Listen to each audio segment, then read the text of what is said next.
You're listening to Arsenal for Democracy, episode 428, recorded on Sunday, June 5th, 2022. I'm your host, Bill Humphrey. Joining me on the line from Idaho is Rachel. Hello, Rachel. Hi, Bill. So, you, the listener, thought we were done talking about container ships for a while. We thought we were done talking about container ships for a while. But actually, we took a week off, let people digest parts 1 and 2 because they were kind of long. And what do you know? We found more stuff that we wanted to talk about with regard to container ships and container terminals. And we found some pretty interesting stuff. A lot of times building on or updating things from what we talked about in parts 1 and 2, the previous 2 episodes, but also some areas that we really hadn't gotten into at all. Somehow, there's even more content just from the book, which we had said, well, we finished it, but of course we were reading the first edition from 2006. This book is Mark Levinson's Princeton University Press published book, The Box, How the Shipping Container Made the World Smaller and the World Economy Bigger. And in 2016, 10 years later, there was a second edition. I finally got the second edition in my hands. And the second edition includes a new preface about the reaction received to the groundbreaking first edition. And it also has a significantly updated 14th chapter, which had been the last one, and a whole new 15th chapter. So this 15th chapter is now the final one. And this new chapter, before we circle back to chapter 14 for updates, continues the story as some cities reevaluate how much local value is really being generated by devoting the waterfront to job-light automated terminals that send goods elsewhere for processing. So, Rachel, could you talk about some of the pros and cons evaluations that cities are making as they think about the benefits and disadvantages to having major container ports or attempting to have major container ports in their countries or in their cities? Yeah, so during the boom of container shipping, there was a lot of if you build it, they will come. And so a lot of building and a lot of updates were happening in the 70s, 80s, 90s. But as time went on and the boom kind of died out, that if you build it, they will come was no longer the safe bet it once was. So as shipping companies build bigger and bigger mega ships, as they're called, they demanded deeper and larger berths at port, but those projects are super expensive, and there's no guarantee that enough ships will come through to justify the investment. So an example from the book was Wilhelmshaven, Germany.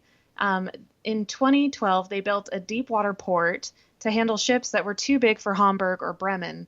But 2 years later, 2014, they had seen almost no ship traffic at all.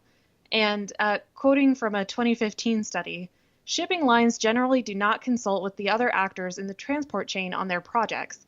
We have not found any evidence of attempts at coordination or prior warnings in this respect. So shipping lines just kind of build these bigger and bigger ships, and they basically just spring it on the ports. Hey, we have these giant ships, but we don't really have places to put them, build them for us. So the shipping lines have a huge amount of power, and it really is tilted in their favor. And they just kind of play the tune, and the cities that want to see the shipping traffic and all the prosperity that it comes with it have to kind of dance to their tune. And their shipping lines are still kind of picking the winners and losers. So there's no guarantees that even if you build berths or ports or cranes or anything, there's no guarantee that that will lead to greater prosperity in the area. Another factor is as technology continues to improve, more and more jobs become automated. So computers that keep track of containers during unloading and loading take over the work of manual checkers with clipboards. Automated guided vehicles, a technology that came from factories, were able to move containers between storage yards and ships, and unmanned stacking cranes automatically lifted containers. So work that used to be performed by dozens of longshoremen are now performed by machines that can be monitored by 1 or 2 people in a control room. And the implications for labor are huge. So if you're really cutting the labor force, you're cutting the power that the workers have. So in response to that, the longshore unions, to kind of bolster their numbers, keep their numbers strong, started signing the computer operators into the union. And this is kind of it seems like kind of a last gasp effort to keep worker power.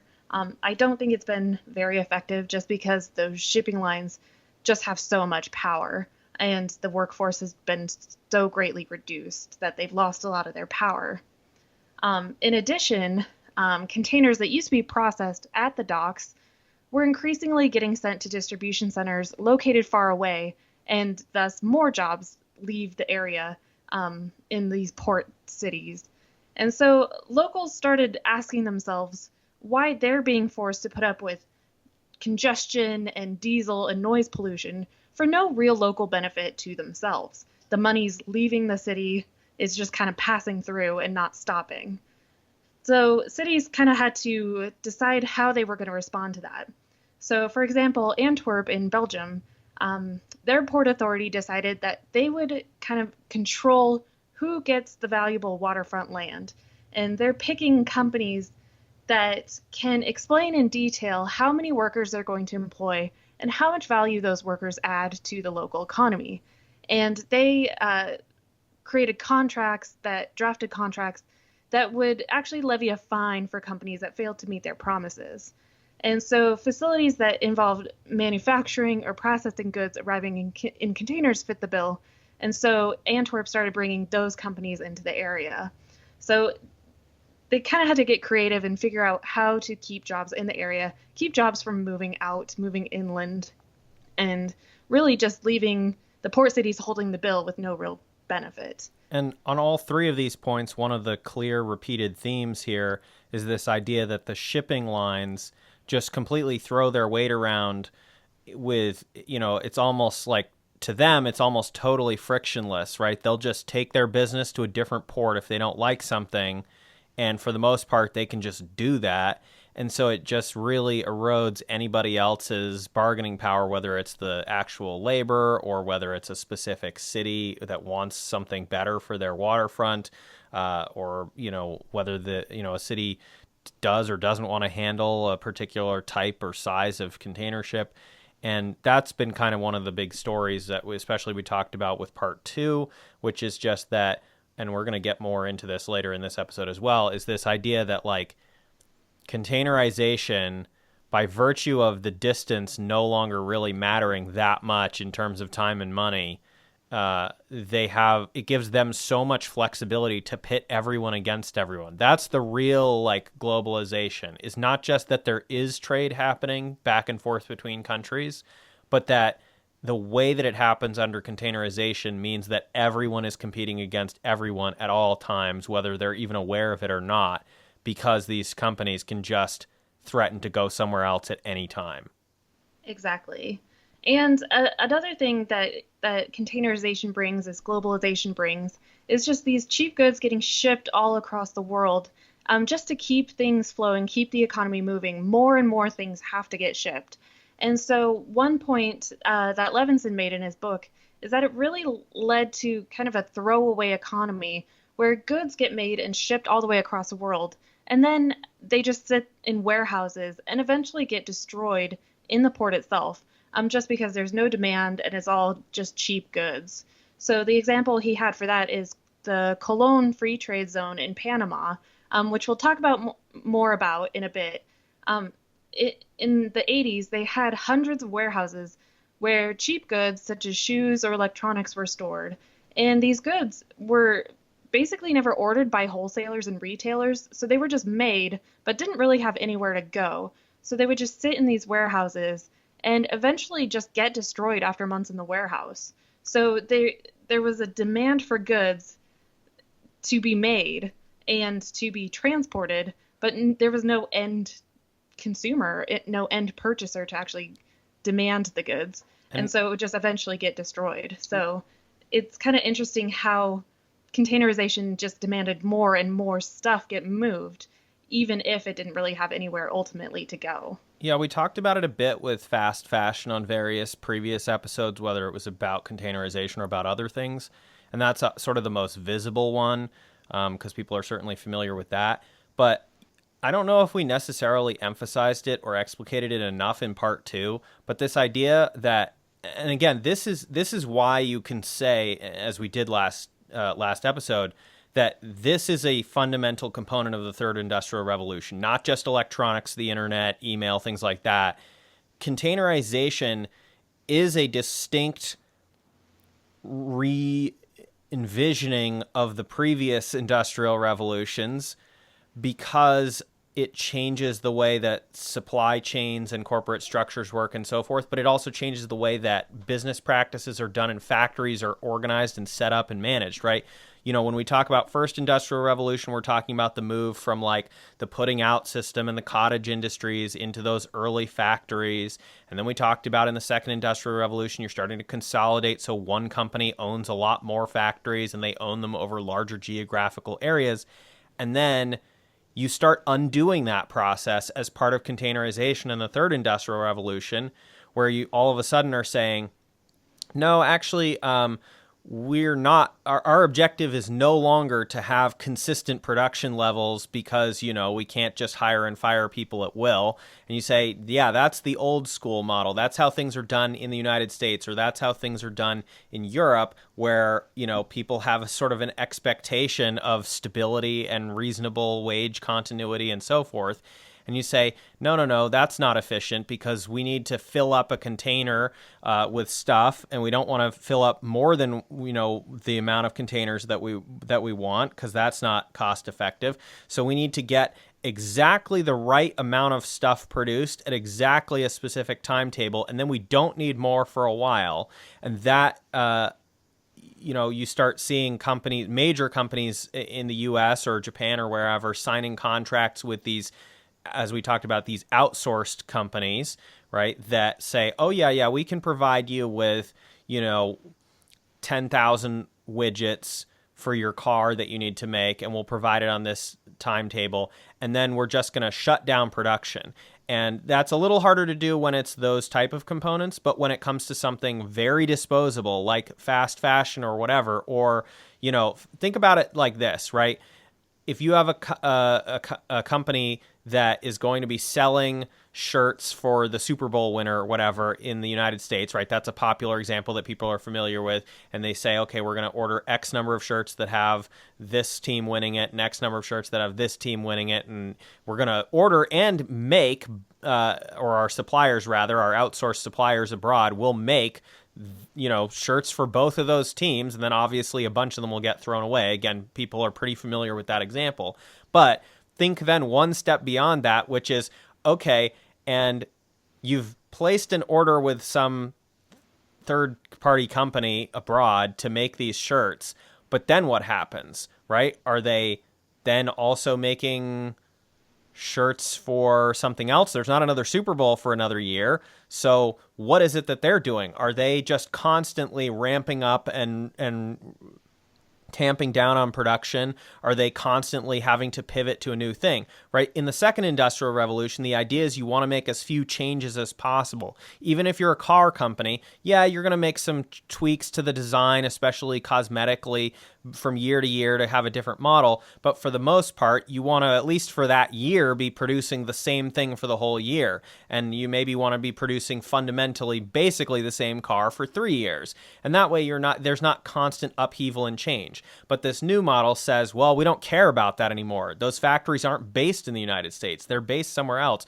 So we'll just constantly be saying, okay, we need this, and now we don't need it. We need this, and now we don't need it. We need this, and now we don't need it. And the result is situations like those warehouses in the free trade zone in Panama, where between the time that the order was placed or that an outsourced supplier speculatively produced something expecting they were going to get an order, and the time it arrived in the midpoint transshipment port, not the destination port, all of a sudden there was no longer a demand for that thing, and there was nowhere to send it, and so it just sits there until they destroy it a few months later because nobody came to collect it. And you just think about that ecological toll, and it's just horrifying. And that is completely a function of organizing the supply chains this way around the container. Absolutely. So to kind of touch more on these free trade zones, so Levinson touches on the evolution of trade policy in the 80s with these free trade zones. Now they're often tax-free zones. And so they were created at certain ports anticipating the later free trade deals, and that these are actually pretty much an incentive program to encourage warehouses and their jobs to remain at the waterfront instead of building them inland in some other community at the expense of those coastal jobs that we talked about earlier. So, kind of in the 80s and the 90s is the rise of the logistics center. So that's where goods go and get processed and then get sent out in other places. So traditionally, that would be at the port. You would be processing your containers, processing your shipments at the port. But with the rise of containerization, these logistics centers can happen anywhere. So the ports had to kind of think creatively to encourage the jobs to stay at the port and continue bringing the benefits of these jobs to the coastal cities, to the port cities, instead of moving inland. So he gave a couple different examples. So Dubai built a man-made harbor in the village of Jebel Ali in the late 1970s, and it was the largest man-made harbor in the world. And there they built a container port. And just a few years later, in 1985, Dubai created a free trade zone where shippers could bring merchandise into the country, store it tax-free in warehouses near the port, and then ship it onward. And they did this to capitalize on Saudi Arabia's oil wealth. So there was a huge oil boom. Saudi Arabia was making tons of money, tons of oil money, and they needed consumer goods to spend that money on. So Dubai stepped into that void and created this container port. And so they positioned themselves to become the trade hub of the Persian Gulf and later the financial hub of the region, just as money kind of poured into Dubai. They could use that wealth from shipping and trade to become the financial hub. I'm sure you've heard of Dubai and all the like property development that's happening there, and that's as a result of becoming this trade hub.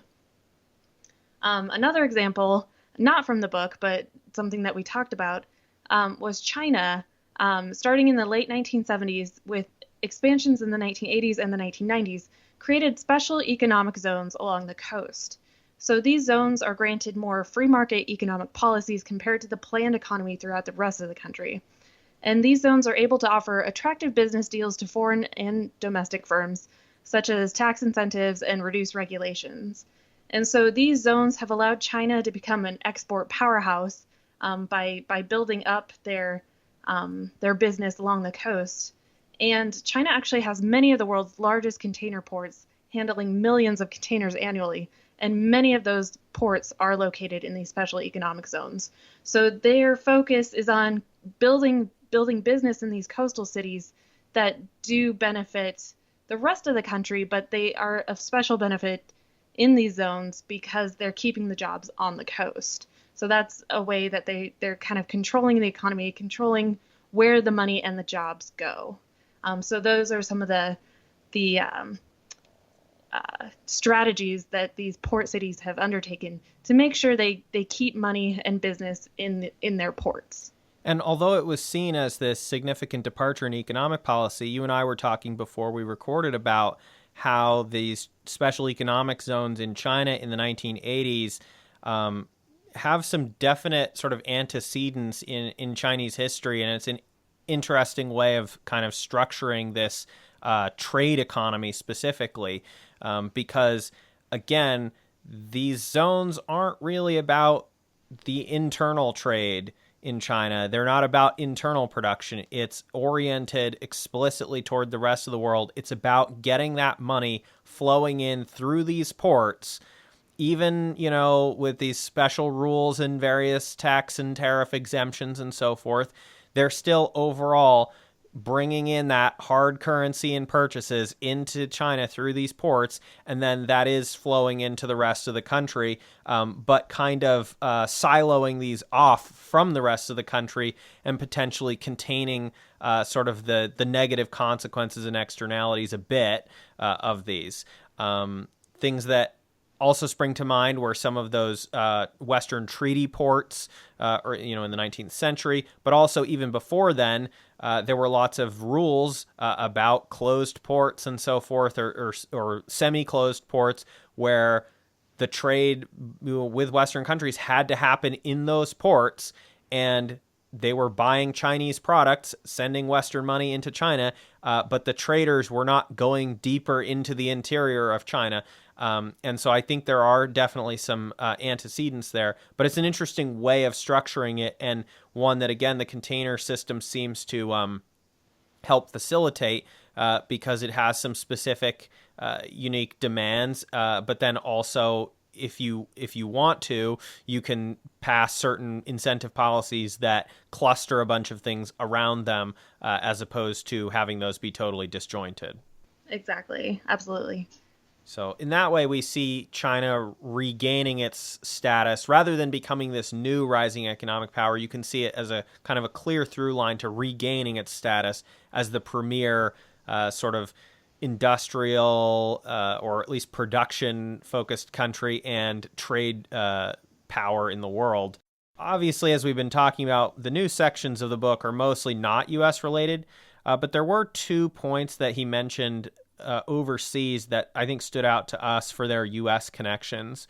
Dubai Ports World, he talks about a lot in terms of what Rachel just talked about with Dubai's rise to prominence as a container transshipping hub. That means, again, a port where the goods are not coming from that port and its country, and they're not going to that port and its country. They are going through that port, and that's a waypoint. And you might say, well, why even stop off? And that's especially a valid question in the case of Dubai, which is used as a sort of waypoint on the way to something like the Suez Canal, even though it's on the Persian Gulf side of the Arabian Peninsula and not on the Red Sea side. So it's way out of the way. And in fact, actually, the origins of Dubai as this kind of waypoint, it has to do with various British transportation and communication lines going through Mesopotamia to India and so forth, sometimes going through Iran. But if relations were bad, they would have like a seaplane base in Dubai and so forth. And transshipment, again, if you can build one of these freeport type things, you can convince these countries to say, okay, one of the ways that you maximize the efficiency and cost benefits of containers is to have everything going from point A to the same point B. But in some cases, everything is coming from the factory at point A, but not necessarily going to the same place in point B. But there might be other ships that are taking other things from other points to point B. So if you can consolidate those in a middle stopover, in this case Dubai, then that's actually does make sense to have a stop in there and to swap things out between ships. And if you have a free port, then you don't have to pay for various trade tariffs or taxes and so forth. So anyway, as Rachel said, that leads to Dubai becoming this huge hub between the Indian Ocean and the Mediterranean or Atlantic, even though it's extremely far out of the way of both of those. And Dubai Ports World becomes the state-owned corporation that is handling that. And so I remember, Rachel, I don't know if you remember this at all, the Dubai Ports World controversy from February 2006 in the second George W. Bush term. No, I wasn't very familiar with this story. So this was a huge deal on the East Coast at the time. And Dubai Ports World, which, as I said, was the state-owned operator of the container port in Dubai and also a multinational operator of various other terminals elsewhere, they tried to buy a British business that had significant leases of cranes and terminals at 6 major U.S. ports: New York City, Newark, Baltimore, Miami, New Orleans, and Philadelphia. Almost all of those being on the East Coast and then New Orleans being on the Gulf. The Republican-led Congress at the time, but actually stoked by Democratic Senator Chuck Schumer of New York and a media firestorm that he was helping to coordinate, flipped out about this deal and the potential security risks. Meanwhile, President Bush very aggressively and publicly championed the deal. Within a few weeks, Dubai Ports World announced it would divest the U.S. port leases as part of the acquisition of the British firm, although not to Vice President Dick Cheney's company Halliburton as initially reported. Before the scandal had concluded with that spinoff, it quickly emerged that the U.S. Coast Guard had already advised against the deal as a security risk. Although the vast majority of U.S. port operations were already foreign-owned or foreign-leased, even if generally not directly by a state-owned corporation, the security angle of that controversy helped to highlight the black box approach to the gigantic global trade in container shipments, which are so numerous and so fast-moving that it is considered completely infeasible to perform any kind of meaningful or comprehensive security screening on their contents in any U.S. ports or really just about any ports anywhere.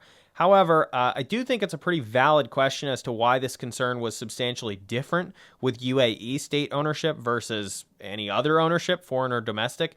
And even if you take the least charitable view toward Emirati terrorism links, any terrorism related to insecurity of container shipping could probably be achieved or pulled off with zero inside involvement from the port operator, because you can just put whatever in a container and you don't need to tell the port operator.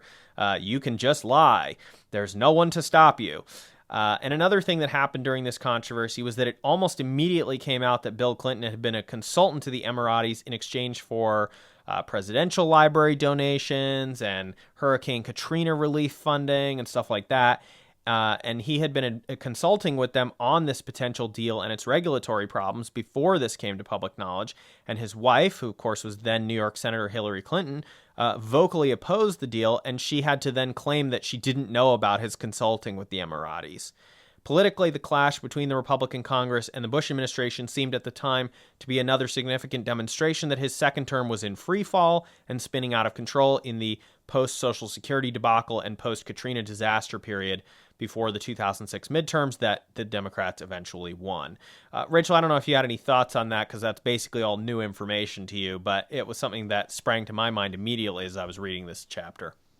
Yeah, like you said, it's hard to pin shipping crimes to the port operator. So it's hard to say that they are any more or less a security risk than any other leaser of a port or a crane or a terminal or what have you. So it's kind of, it seems like a bad faith argument.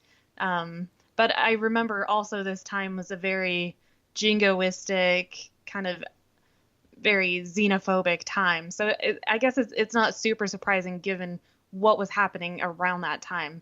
But yeah, I wasn't aware of this firestorm happening during 2006. So, Rachel, you mentioned earlier about the Cologne Free Trade Zone in Panama. Let's talk a little bit about that some more. Obviously, we talked a lot on part one about the role of the U.S. military in containerization really taking off, not just for the Vietnam War itself, but the legacy left behind by the Vietnam War in the physical infrastructure and shipping lanes across the Pacific to be able to do this East Asia to United States shipping. And the story between Panama and the United States, obviously a close one, a very militarized one, that continues in the containerization story as well. I noticed that the container port mentioned in the book, located at the Atlantic end of the Panama Canal Zone, the Manzanillo International Terminal, was built on repurposed, abandoned World War II U.S. military base, also a seaplane base like the British one in Dubai. And this, I think, further bolsters our arguments about the role of the American empire in the story of containerization, although it's a little bit less direct in this case. And that old seaplane base, which succeeded in 1920 U.S. fort, was handed over to Panama after the treaties under the Carter administration in the late 1970s, and it was developed along with that nearby Cologne Free Trade Zone, which already existed, as first a roll-on, roll-off port, and then a container terminal. And they had two specific focuses at Manzanillo Terminal, automotive shipments and transshipment, which, as I said, means, in other words, very little cargo was bound for Panama itself, not surprising because it's a tiny country, but it was instead being resorted in Panama with other, mostly automotive cargo going to the same destinations across Latin America. So again, think of an example like a car that's made in Japan, or a car that's made in the United States, or a car that's made in France.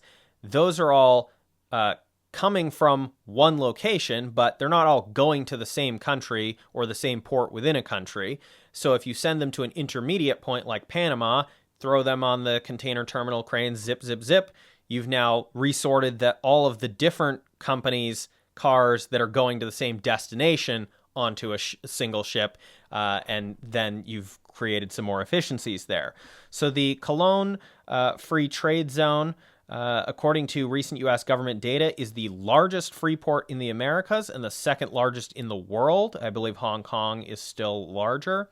And as I said, this one was actually a pre-existing free trade zone. It was established in 1946, but it was always very closely linked to the U.S. presence in the Panama Canal Zone in the 20th century, as well as obviously developed world tax haven activities that were notoriously highlighted several years ago in the Panama Papers leak. The Panama Canal Railway, which was originally built in the 1850s, was also refurbished in the late 1990s after decades of decline because a private American consortium decided to take on the cost of fixing it, specifically to aid the rapidly growing operations of container shipping on either side of Panama. And that consortium was put together by, interestingly enough, one of the American providers of terminal cranes. So I guess they saw an opportunity there for some vertical integration of their business. And because the canal is slow and has a maximum capacity, in 2001, around the same time that the Manzanillo terminal itself was also privatized, the newly renovated railroad was claiming, at least, I don't know if I completely buy this, but they were claiming to be 8 times faster to lift a container from a ship on one coast, put it on a train, send it overland, then lift it off the train, put it back on a ship waiting on the other coast, and send it on its way.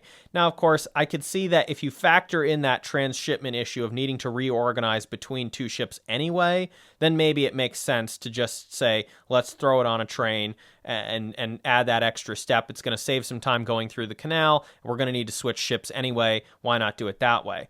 Obviously, it's not like they're going to do this for everything because the railroad has far less capacity than the canal, but it does help add some capacity. And as we've talked about, one of the key features with international shipping, long distance shipping, and so forth is, can you cut down the time in some way, especially if you have very sensitive goods that need to be moved very quickly.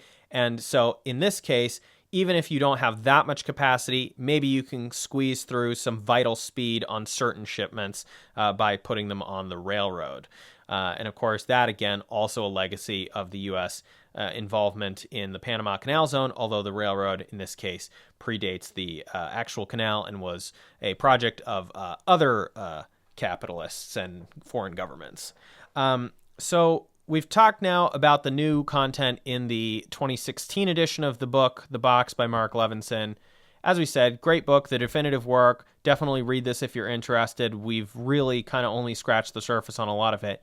But there are some things that we wanted to talk about that were not in the book. So here we go. You thought you were done. No, it's another long episode on containerization, but we promise we've dug up some really good stuff. Let's start actually with something much more recent, though. Rachel, you found a very recent article last week by one of our favorite writers and commentators, and I guess economists will say, a rare economist that we don't despise. Walk us through, what is this article and why? What does it tell us about containerization in this year, 2022? Yeah, so I found a very interesting article about container shipping and globalization and global trade, written by Grace Blakely. Very recent article, like you said, May 31st, in Tribune magazine.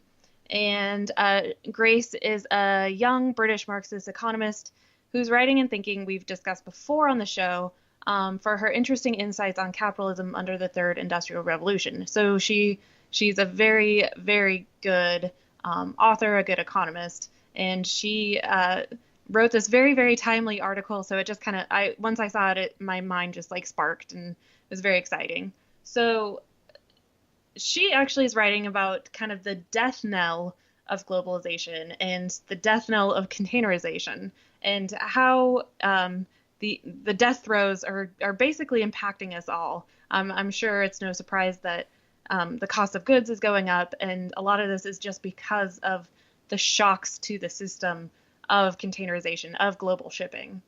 So she writes about how the just-in-time economy that containerization made possible, which we discussed extensively, is also extremely vulnerable to shocks to the shipping system. It relies on this fast, immediate shipping of goods. And so if something comes along that disrupts that, there's huge effects that just ripple out from that. So as we all are aware of, the COVID-19 pandemic is a huge ongoing shock. And there's also additional shocks occurring simultaneously. Last year with the Ever Given Suez Canal blockage, and then this year the Ukraine-Russia conflict. So all these shocks kind of happening concurrently, building on top of each other, have just created the conditions for for the collapse of the system, basically. So, quoting from the article, the COVID-19 pandemic provided a vivid demonstration of what a stagnant global economy looks like. The world economy contracted by 3.3% in 2020, the largest recorded contraction in global GDP since the Second World War. Much of this decline was driven by falling trade volumes, which fell farther and faster than at any point since 1945. While in some respects COVID-19 united the world in a common cause, it had a profoundly deglobalizing impact on the economy. COVID-19 hit the system like a heart attack. First, factories in China shut down, meaning there were fewer goods to load onto the ships docked at ports. At the same time, ports in China and the US were hit by worker shortages, which made it harder to load and unload the cargo that was available. New orders also slowed down as uncertainty about the future of the global economy affected consumption and investment. So, what were these effects? First, the turnaround time for the ship traveling from East Asia to the US has increased from 60 to 100 days. And as we've harped on in the past couple episodes, that travel time, that turnaround time, is crucial to keeping shipping costs down. So the fact that the turnaround time has just ballooned to 100 days has a huge effect. And also backlogs at port cities have increased, further delaying the ships. At the height of the crisis, more than 100 ships were waiting off the coast of California. And although many ships were diverted to the East Coast to kind of relieve that pressure, there's still huge lines. So as of the date of publication, May 31st, 19 ships are waiting at LA Long Beach. In mid-April, there were 18 ships waiting at Charleston, South Carolina, and 12 at Norfolk, Virginia. But as bad as it is here, it's even worse in China, with a mind-boggling 344 ships waiting at Shanghai, and there's more in the other huge ports as well. So there's just hundreds and hundreds of ships waiting to be loaded and unloaded. So that has a huge effect. So all these delays have created a shortage of available ships and containers, which sends shipping rates soaring. By late 2021, the cost of shipping to the west coast of the US from East Asia rose 330% over just 1 year. And quoting from the article again, while the shipping companies were making millions, the costs were being passed on to consumers. Higher shipping rates translate into higher consumer prices, but not until many months later, so much of the inflation we're experiencing now is a result of those historic effects. The United Nations Conference on Trade and Development estimated that higher shipping rates during the Great Lockdown pushed up inflation by 1.5%. So inflation is kind of the word of the day. People are trying to point fingers at many different things, but a lot of it is just basically price gouging by these shipping companies. They are able to jack up the rates for shipping, and there's not much that anyone else can do about it, just because they have accumulated so much power and so much control over the global economy. It's really hard to fight back against that. This crisis has also affected working conditions for crews of these container ships. Many boats were, quoting from the article again, many boats were simply unable to dock because of COVID restrictions. This was a disaster for the already deeply exploited seafarers who made up the crew on these container ships. Many found themselves adrift, unable to see their families, and often without pay for months on end. So I think there was a lot of focus on the goods, which from an economic standpoint was very important, but there wasn't as much focus on the people on these ships and their conditions. So they found themselves stuck and basically unable to move, and they weren't getting paid during this time. Their families weren't getting paid, so they were just basically stuck. Quoting again from the article, the workers employed by these companies are paid poverty wages and denied basic rights. The ships sail under quote-unquote flags of convenience, a form of regulatory arbitrage which allows ships to register in jurisdictions with weak labor laws and low taxes to avoid basic obligations to their workers and society. These massive profits and horrendous labor practices are hardly surprising given that the global shipping industry is one massive monopoly. Just 10 companies, all based either in Asia or Europe, control 85% of global shipping capacity. So, one thing that I really wanted to mention was the flags of convenience. And that's something that Mark Levinson didn't really talk about. I think he talked about in the early days shipping regulations based on Europe or the US. But under these flags of convenience, ships can just register in jurisdictions that just have really weak regulations, weak labor laws. And so basically, they have carte blanche to treat their workers however they like, without really falling under the purview of nations with that have more strict labor laws and stricter regulations on how to operate their businesses. So they have really found the loophole to maximize their profits, treat their workers poorly, and just kind of rake in the benefits, with while treating their workers terribly. And that has huge ramifications for everyone because workers don't have the power to move, but these companies do. So these companies are seeking the countries that have the weakest laws and at the lowest wages, but the people are kind of stuck where they're at and forced into these jobs that don't pay very well because they just don't have options. So, like I said before, the shipping companies really have a massive amount of power and a massive amount of control over the global economy. Quoting from the article, then there's the war in Ukraine. The United Nations Conference on Trade and Development has conducted a simulation to assess the likely impact of the war on supply chains. Prior to the war, around 1.5 million containers were being shipped through Russia by rail. As the report notes, if those containers all end up being transported by sea, quote, this would mean a 5% to 8% increase in an already congested trade route, end quote. UNCTAD notes that this disruption will likely lead to a further increase in shipping rates. Shipping tanker earnings in the affected region have already increased from around $10,000 per day on the 18th of February to an astonishing $170,000 per day on the 25th of February. Costs on these routes have only increased by around 400%, so most of this increase is accruing to shipping companies in the form of higher profits. It's also worth bearing in mind that nearly 15% of the world's seafarers come from either Russia or Ukraine. So again, a huge shock to the labor side as well as the cost side of shipping goods and goods to the US, usually from China or other parts of the world. Ratings agency S&P wrote in April that it sees little chance of the logjam in global shipping ending anytime soon. Drewry, which releases a monthly report on the state of global shipping, noted in March that the war was having a significant impact on an already stressed market. And if it takes 12 to 18 months for higher prices to be felt in consumer prices, then the inflationary cycle which the UK and wider Western economy is experiencing is only likely to get worse. So we haven't even seen the worst of it yet.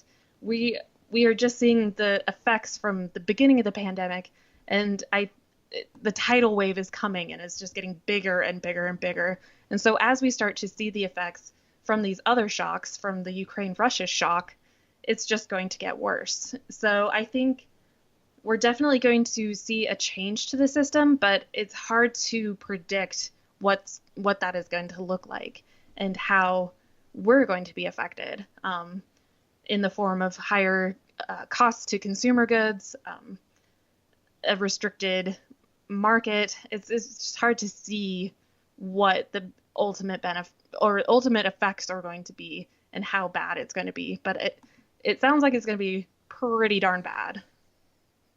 Yeah, and not something that is easily fixed with short-term monetary policy shocks that have nothing to do with the actual situation at hand. So you've just been talking, Rachel, about Russia and Ukraine. We can wind the clock back. We've also talked about the 1980s pivot that communist China made to capitalize, pun intended and also literal, on the container shipping mode. Let's turn the clock back, as we often do for our die-hard listeners, to find out more about what was going on in the Soviet Union at the time, the closest thing the United States had to a peer country and sphere at the time. We did that with our rural electrification episode recently. So what's the story of Soviet and Eastern Bloc containerization? As we noted in earlier segments of this going through the Levinson book, not something really addressed except, one time in passing in the book. So I wanted to find out more about that, and I thought our listeners would find this interesting as well. It's also interesting that, and maybe things would have been different if the Soviet Union and the Eastern Bloc had hung on longer than 1989 and followed some of the route that China did. But it's interesting that they didn't follow that path and probably wouldn't have been able to if you really think about it, because, there's plenty of ports in the Warsaw Pact countries in the Soviet Union, but there's certainly not as many great port opportunities as there are on the traditional coastal interface for trade, world trade, as in China, that China has had thousands of years of history doing. Russia's always had ports. The other countries like Poland especially have had ports, and there's certainly been lots of exports, but it's tended to be pretty limited, exports of raw materials and things like that. And that's also true with the Bulgarian ports. But the big thing, as we're going to see, is there were some serious geographical and climate impediments to really making this viable. So let's talk about the opening of the Siberian route experimentally in the early 1970s, and then certainly it really starts taking off around 1974-75. So the USSR, they called this the Trans-Siberian Land Bridge, by the way. The USSR decided to try to make a big play on the world markets. I guess that was their gesture to conceding to global capitalism, as China did with their Dengist policies. They decided they were going to become a faster shipping route for Japanese goods to European markets by offering high-speed express freight rail service for containers across the Trans-Siberian Rail Line with no import duties or tariffs, but some discounted shipping rates for the rail service paid in foreign currency that could then be used for other key Soviet purchases on the world market. And this would deliver containers 20 days faster than the 40-day sea route through the Indian Ocean. In January 1974, they opened a container terminal in Nakhodka Bay, recently renamed from Gulf of America for political reasons, in Primorsky Krai on the coast of the Sea of Japan, around 85 kilometers away from Vladivostok. As always, go to arsenalfordemocracy.com to get the PDF with this episode that has all the sources about what I'm talking about. I'm drawing heavily on a couple of New York Times articles from the time period itself, but I rounded those out with various other sources as well. And unlike Vladivostok, Nakhodka was the only year-round ice-free port on the Russian Pacific coast. Unsurprisingly, therefore, it remains a critical Russian port today. The reason it had never developed as a major port prior to the second half of the 20th century is that onshore, it lacked a lot of crucial natural resource supplies for outfitting, repairing, and restocking older ships, and thus it required significant capital investments and imports of materials from other places to make it viable as a port, kind of like you could imagine a comparison to a remote Pacific Island coaling station would. There's not a lot of stuff on that island. You got to bring everything in from somewhere else. The Soviets had made those investments for a quarter century by the time we get to the 1970s, and this had grown from a small fishing village to an industrial site and dockyard with 140,000 residents. Now, containerization, as we've talked about, always requires that kind of special capital build out, but in a different way. So building out this location for containers was the obvious choice. Like in so many other new container ports around the world, you start from almost scratch, and that's more convenient than retrofitting an existing port. Also not shocking from our prior discussions was that this was built at a coastal wetland at a river outflow, since not much else occupies those spaces previously, and dredging the loose sediment is easy. Today, millions of cubic meters of sediment have been dredged in the bay, and the initial terminal at Nakhodka could only handle 1,000 containers per day, or 12 to 13 million tons of cargo per year, although this modest containerization alone immediately vaulted it to the second largest port in the entire Soviet Union by annual volume. That's the story we see repeated so many other places, as we've talked about on parts 1 and 2, which is as soon as you introduce containerization, it's just going to immediately outstrip, even a small one is going to outstrip break bulk cargo in terms of its processing speed and capacity.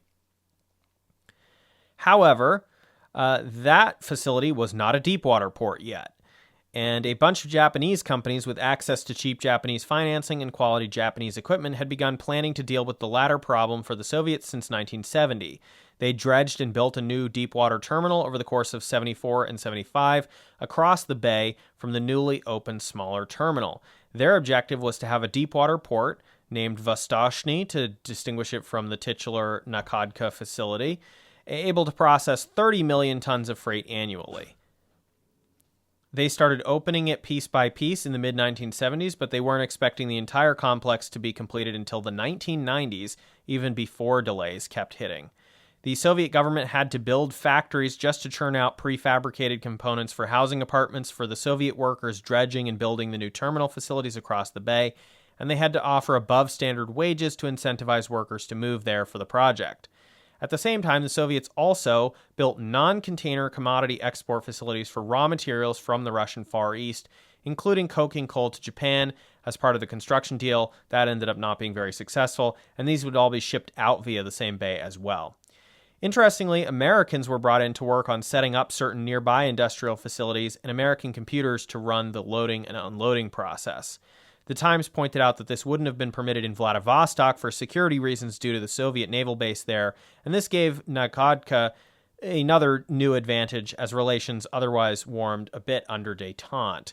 But this theme of the need for imported computers and specialists to help set those up becomes a recurring problem for the Soviet Union in trying to containerize. And this is something that, again, we didn't stress it too much, but it does need to be underscored very clearly from the book and from everything else, is that you can't run a container terminal or even a land-based container facility very effectively without computers, especially when it comes to loading ships, because you don't want the ship to capsize from unloading or loading in the wrong order.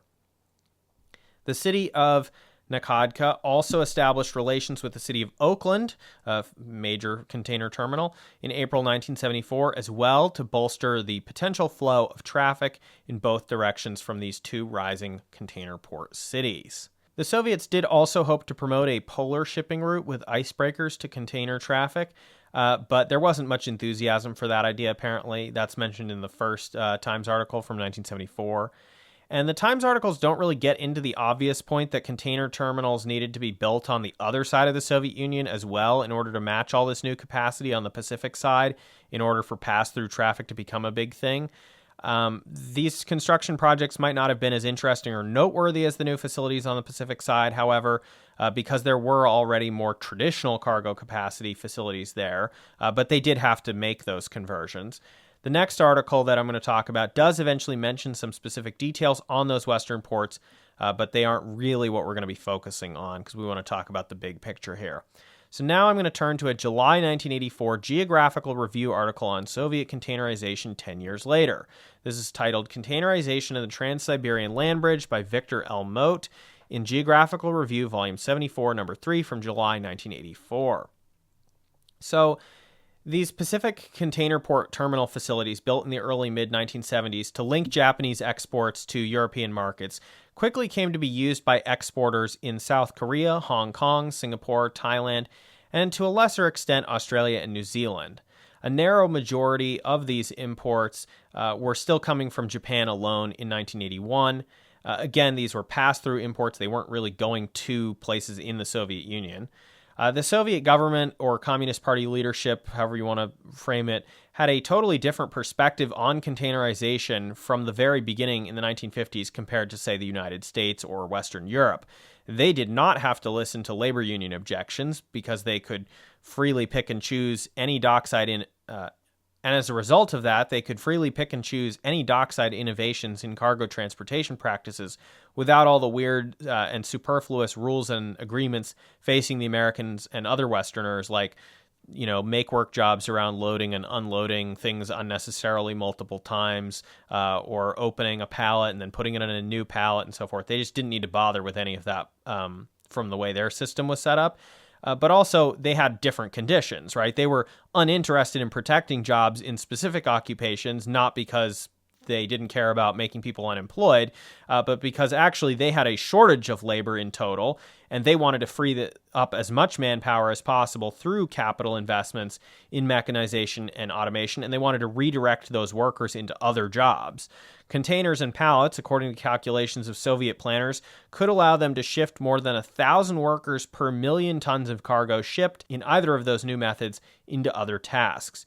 Boosting productivity per worker in the face of declining demographics but ever-growing economic needs was the order of the day when the 1970s arrived in the Soviet Union, as opposed to trying to make work for surplus workers, which was the situation in the West.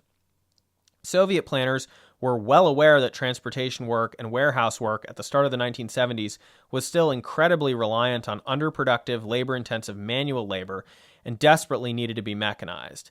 As in the United States, where railroads were struggling to rationalize and computerize their freight operations, freight often sat around in Soviet yards for no good reason, waiting for a worker to be able to get it connected to the correct train bound for the correct destination in any kind of a timely manner. Apparently also the trucking, to the extent that that existed, was just really a joke when it came to this stuff. They just didn't take it seriously. Even by the time of the 1984 article, Soviet planners were estimating that their modernizations of the transportation sector might allow 400,000 more workers by the end of the 1980s to be retasked, even as cargo volumes were dramatically increasing, thanks to the new container methods and volumes flowing through the country. A map of the so-called Trans-Siberian land bridge in this article shows Moscow serving as a convenient interior redistribution hub so that container rail traffic from the Pacific could zip across to 3 major Soviet Baltic ports, including at least one with a rail ferry, several Eastern Bloc land border interchanges, I'll talk about those in a bit, or several major Black Sea ports. There were also earlier junctions deeper in the interior to split off towards Central Asia and 2 crossing points with Iran. The more than 8,000-mile journey across the Soviet Union was significantly shorter than the 13,000-mile Suez Sea route, the 14,000-mile Panama route, or the 17,000-mile South Africa route. It was originally conceived of back in 1967 as a win-win for the Soviet government and for Japanese or European companies frustrated by the oceanic shipping cartels. Still, the experimental container shipping across Siberia, which began in 1971, several years before the first proper port terminal actually opened, was coming just so much later than all the American experiments since 1956 that we discussed in part 1, and so that really just put them quite a ways behind the curve. Although, again, to be fair, if you only have one warm water port on the Pacific coast, there's going to be some inherent limitations there, just to be totally fair about it. By 1980, the Soviet-owned or leased container fleet, which doesn't count foreign fleets docking in Soviet ports, included 31 container ships and 31 roll-on roll-off ships. By comparison, all combined American fleets had 95 container ships and 23 ro-ro ships. To help keep rapidly building capacity, Soviet planners requested 120 new or retrofitted merchant marine ships, 200 river crafts including barges, 50,000 container-capable rail flat cars, thousands of container-capable trucks, and many thousands of new land facilities and rail yards to be built for container handling or intermodal transfers. But as in the United States, it was not always easy to get the shippers to change their practices in order to ship their goods by container. The Soviets also seem to have still been oriented toward using containers for finished products, especially high-value ones, as opposed to intermediate unfinished goods and base components that could be assembled later, but this was also partially a reflection of the differences in pricing for transportation of expensive goods versus cheap goods, since containerization and special Soviet rail shipping rates for that gave the most immediate advantages to high-value goods. That being said, transshipment of intermediate goods did also prove to be a good business for the Soviets. Quote, the plan was successful in attracting shipments of industrial products like electrical goods, chemicals, automobile parts, and a high-quality machinery, end quote. As of 1979, 10% of all East Asia to Europe container traffic was going via the Soviet Siberian overland route instead of by sea, and in the other direction from Europe to East Asia, that figure was 5% of total trade. With Japanese trade specifically, the shares were much higher. Rail freight rates across the Soviet Union were still discounted for the pass-through container traffic, often undercutting sea route rates by anywhere from 10% to even 50%. Even with these discounts, the Soviet state and its corporations were managing to generate per-container profits easily, even when having to ship back empty containers much of the time.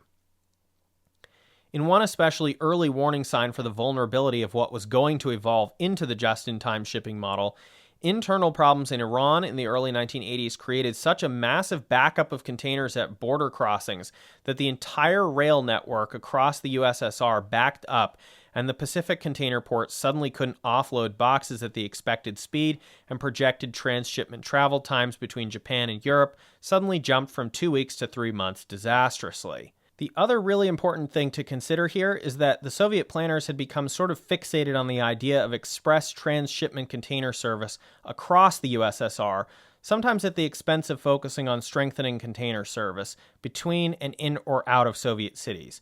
At one point, the author says that in the decade leading up to 1984, domestic demand, I think for container shipping, was only 40% met.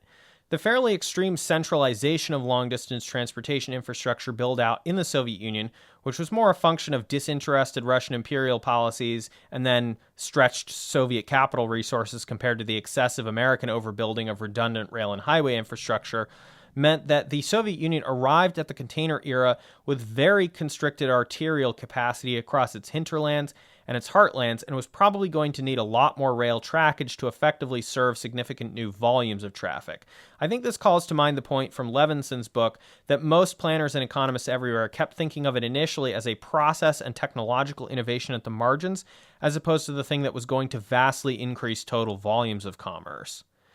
One final point the journal article from 1984 touches on is a significant point of contrast with the American experience. Container delays in temporary storage and container theft or tampering, as well as tracking bureaucracy, were all much more prevalent in the Soviet Union, whereas the United States tended to experience those under pre-container break-bulk cargo methods instead. Another source of information on Eastern Bloc containerization is a now declassified intelligence report from the CIA in 1973 on the somewhat late adoption of containerization in the Soviet sphere. One way in which containers were expected to slightly improve trade and military strategy inside the Warsaw Pact was that containers could be moved much faster than other freight transportation modes between rail cars of different track gauges, which was a persistent problem between the wide-gauge Soviet Union and its standard-gauge Central European Communist satellites. It still meant delays, but nowhere near as long. Romania and Poland, for example, are standard, but the USSR's member republics like Ukraine and Lithuania were not. The CIA overall was not especially impressed about the Soviet Union's planned investments in containerization, pointing out how small its financial earmarks for this were set to be compared to American capital investments, and pointing out how little capacity was set to be added relative to the American facilities and boxes and ships already online.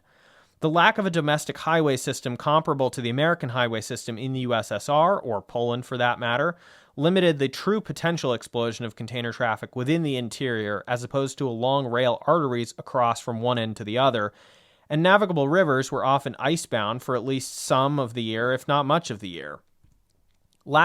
Quote, lack of widespread internal handling facilities will limit the large containers to mostly international railroad transit routes, end quote. So again, you can see the focus there just was like not that interested in using the modern standard large containers for domestic purposes and internal shipments back and forth. They had been using small boxes like many of the other European countries for a little bit of traffic, but they just didn't really apply the new methods and technologies in the way that they could have. But also, again, to be fair, lack of computer technology in the USSR was also identified in this report as an obvious bottleneck for containerization because of how important computers were to running any efficient container facility, or in the case of ports, as I said earlier, a safe loading process at all. The report also details much more clearly than the New York Times articles the progress at a number of other ports all over the Soviet Union for converting or upgrading traditional dock facilities to be able to handle containers. And in fairness, it was pretty slow and small progress. Soviet container ships themselves tended to be built in the shipyards of other communist Eastern European countries or in other nearby places like Finland or France. East Germany was cited specifically as an early leader in container services within the Eastern Bloc. Landlocked Hungary had made some early experiments as well, but not really followed through on them, although they eventually started focusing on manufacturing of boxes and cranes for sale abroad. The report also mentions some regular destinations of Western Soviet container ship trips carrying boxes from the East, usually Japan, but also increasingly Hong Kong even then. And these east to west routes went to places like, according to this report, London, Liverpool, Varna, which is in Bulgaria, Hamburg, Rotterdam, Le Havre, Alexandria, and an unspecified port in Italy. Routes were also added across the Mediterranean and Atlantic to Canada, as well as across the Pacific to the U.S. The 1973 CIA report, interestingly and somewhat bitterly, reports that the United States was struggling to win a similar transcontinental land bridge routes traffic to compete in the other direction around the world for Asian exports to Europe because of the existing regulatory regime on freight shipping rates and the infighting between various private American transportation companies. Most of these problems identified in this report were abruptly straightened out by a sudden political shift in the elected government's viewpoints on these issues, and specifically the issues of regulations and mergers in the mid to late 1970s. The report closes with one page detailing the clear military advantages of containerization with a vague allusion to the fact that other countries, the U.S. isn't mentioned by name, have already more than proven this.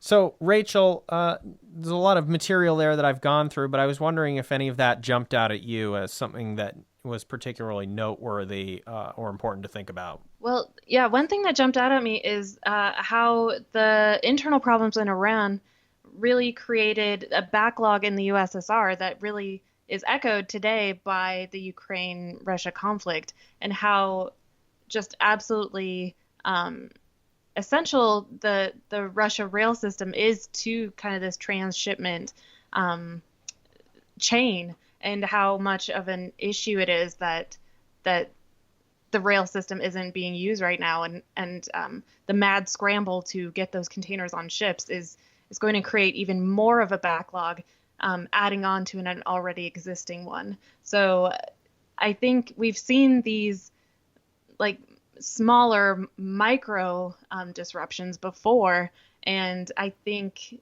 if we had heeded the signs, we would have seen that the vulnerabilities in the system couldn't take many shocks all at once, and we've just reached that point where they're just constant shocks happening to the system. And I think it'll get even worse, especially as climate change is happening. There will be these further disruptions as there's more hurricanes, more severe typhoons, et cetera, et cetera. We're just going to see more and more shocks to the system build up.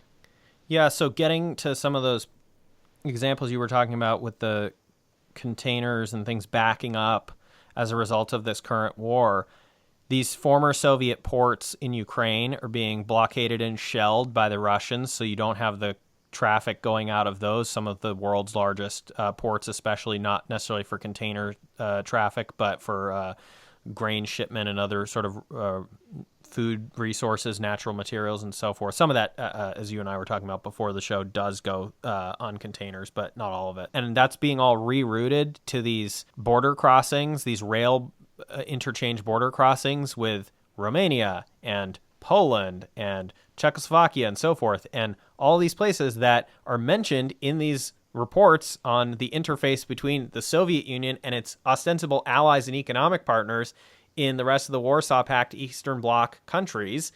And wouldn't you know it, but the rail gauge problem has come back once again to be an issue. You got to move the stuff somehow between the wide gauge Ukrainian rail to the standard gauge Polish and Romanian rail, and it's going to be real backlogged, especially when you can't get any of this stuff out through the ports as you traditionally would. So we're definitely seeing that. What did you think about this point, which I actually bolded in the notes because it jumped out at me as such a surprising thing, this issue of the CIA commenting on it being a strategic problem for the United States, that the way that corporate transportation corporations were organized for overland travel within the United States, and the way that the federal government enforced regulatory rules and rates with regard to shipping by various modes, which had been a major long-time impediment to container shipping overland in the United States in general, and all of a sudden gets wiped out by about 1978. Yeah, that's really interesting. Yeah. We saw how big of a difference that deregulation made in the 70s. It suddenly became more lucrative to ship overland. That's really interesting that the CIA pointed that out as like a competition, basically. That's really interesting, and it's something that we kind of are seeing now. Ships are getting diverted to the East Coast rather than getting moved like overland. So it's kind of interesting how it, they're just struggling to get stuff off of ships so much that they have to explore these other modes of transportation. So it's really interesting how that all kind of comes up again and again. All right. Well, Rachel, this was a lot more content on containers. I hope people aren't getting bored of it. I'm just endlessly fascinated by this, and I think you have been as well. We've covered a lot more new material on that. We're probably going to leave container ships behind us for a bit on upcoming episodes. But as we said, we think it's a big, important story for the 1970s, for the story of the Third Industrial Revolution and reorganizing supply chains. So we'll probably come back to it. But any closing thoughts on our sort of extra bonus on containers? I didn't think we would pull out another hour plus long episode, but we managed to do it just because yeah, like you said, it's an endlessly fascinating topic. All right. Well, thanks for being on this week. Glad to be here.